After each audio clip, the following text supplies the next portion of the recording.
Dia suruh lengkapkan pola di bawah. Okey. Ni bentuk segitiga kan? Okey.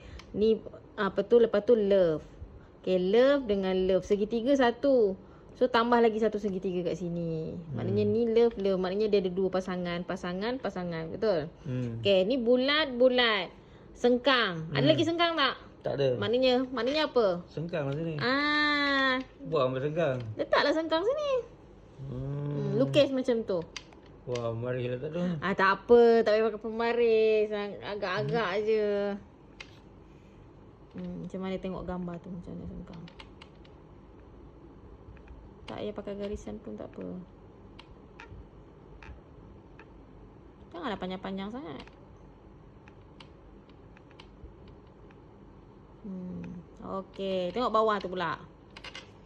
Segitiga. Ada lagi tak segitiga? Siap. Segitiga.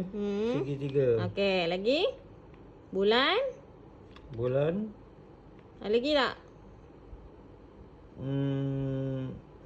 Bulan ada lagi tak bulan? Tak ada. Ada dua je bulan. Ada dua bulan. 4 segi? 4 segi satu je. Jadi ni kena buat apa? 4 segi lah. Maris lah tu. Tak payah pakai pemaris lah.